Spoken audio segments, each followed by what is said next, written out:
شايف بقى الفنجان القهوه ده؟ شايف الحاجه اللطيفه دي؟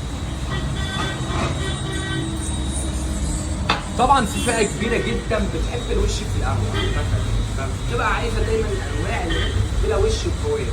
تعالى بقى كده وانا اقول لك انا عملت فنجان القهوه ده عن طريق ايه؟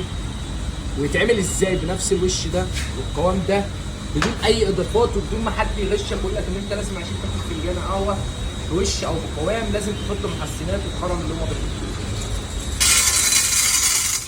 دول 50 جرام اندونيسي. عشان جبنا سيره الوش يبقى لازم نجيب سيره الفيتنام. هناخد معاهم 25 جرام فيتنام. طالما جبنا سيره القوام هنجيب سيره الهند. هناخد 25 جرام هند. عايزين بقى التست، عايزين الطعم، عايزين اللذاذه بتاعت البودي.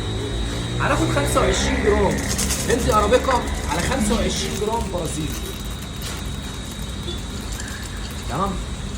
اوبشن التحويجه بقى اختياري مش اجباري. انك تشربهم ساده او محوج ده حاجه اختياري منك انت، سواء تشربهم ساده او تشربهم محوج، بس تاكد ان الفنجان ده واخد كل حاجه، واخد الوش بتاع الفيتنامي مع القوام بتاع الهندي مع المزازه واللذاذه بتاع البرازيل. الهند الارابيكا مديله طعم مقرب من الشوكولاته، فكده انت بتاخد ايه؟ فنجان قهوه يخش القلب.